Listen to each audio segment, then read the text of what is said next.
জুলাই জাতীয় সনদ বাস্তবায়নের পদ্ধতি নিয়ে রাজনৈতিক দলগুলোর সঙ্গে আবারও বৈঠকে বসেছে জাতীয় ঐকমত্য কমিশন। সকাল 11:30টায় রাজধানীর ফরেন সার্ভিস একাডেমিতে এই বৈঠক শুরু হয়। রাজনৈতিক দলগুলোর সঙ্গে প্রথম 2 ধাপের সংলাপের ভিত্তিতে 84টি সংস্কার প্রস্তাব নিয়ে জুলাই জাতীয় সনদ চূড়ান্ত করে কমিশন। দলগুলোর পক্ষ থেকে সনদ বাস্তবায়নের উপায় বের করতে কমিশনকে আহ্বান করে। বাস্তবায়নের উপায় নিয়ে 11ই সেপ্টেম্বর রাজনৈতিক দলগুলোর সঙ্গে তৃতীয় ধাপের বৈঠক শুরু করে কমিশন। 3 দিন আলোচনা হলেও এখনও ঐকমত্য হয়নি, যার কারণে আবারও আলোচনায় বসেছে কমিশন। অন্তর্বর্তী সরকারকে এটা বলতে পারি না যে ঠিক কিভাবে তারা বাস্তবায়ন করবেন, কিন্তু আমরা এটা অবশ্যই সুপারিশ করতে পারি যে বাস্তবায়নের এই ব্যাপারে একটা ঐকমত্য আছে।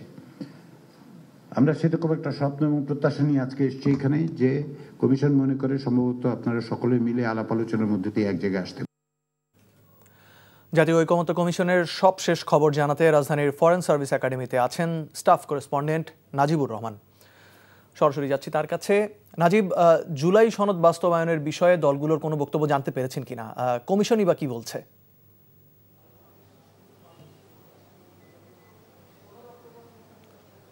মুশফিক, জুলাই জাতীয় সনদ নিয়ে চতুর্থ দফায় রাজনৈতিক দলগুলোর সাথে ঐকমত্য কমিশনের সদস্যরা যারা রয়েছেন তারা কিন্তু আজ বৈঠকে বসেছেন। বেলা 11:30টার দিকে বৈঠক শুরু হয়েছে। বৈঠকের শুরুতেই আলী রিয়াজ তার সূচনা বক্তব্যে রাজনৈতিক দলগুলোর কাছ থেকে কিন্তু তিনি সহযোগিতা চেয়েছেন এবং তারা যেটি বলছেন যে রাজনৈতিক দলগুলো যদি ঐকমতে পৌঁছায় আগামী 15ই অক্টোবরের মধ্যেই তারা জুলাই জাতীয় সনদটি তারা দিতে চায়।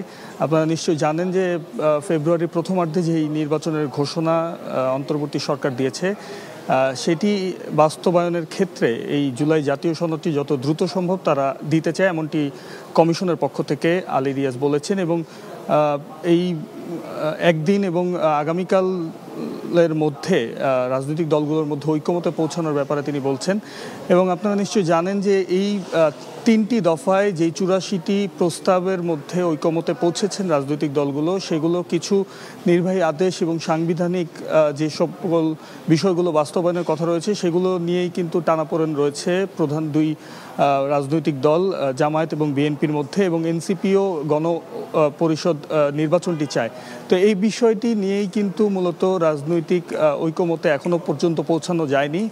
বিএনপি এবং জামায়াতের দলীয় এজেন্ডা বাদ দিয়ে নাগরিক অধিকার বিবেচনায় নিয়ে রাজনৈতিক দলগুলোর মধ্যে যেন ঐকমত হয়, সেই আশাটি কিন্তু ঐকমত্য কমিশনের সহসভাপতি ডক্টর আলী রিয়াজ চেয়েছেন।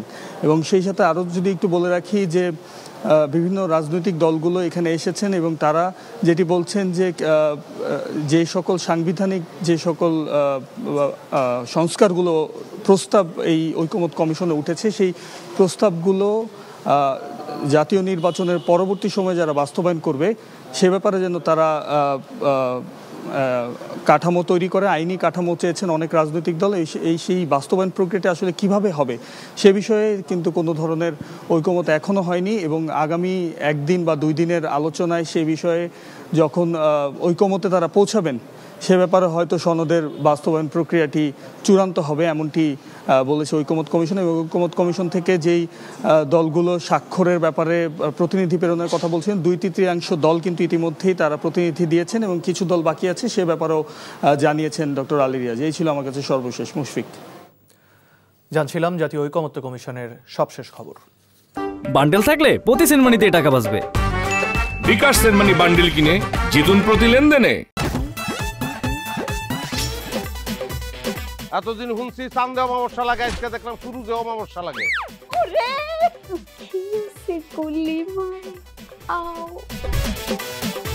আপনার নামটা? আমার নাম লাবণ্য। এটা ধরেন। এইটা কি? চলে মানে আংটি। ভয় পেলে নাকি সিরিয়াস?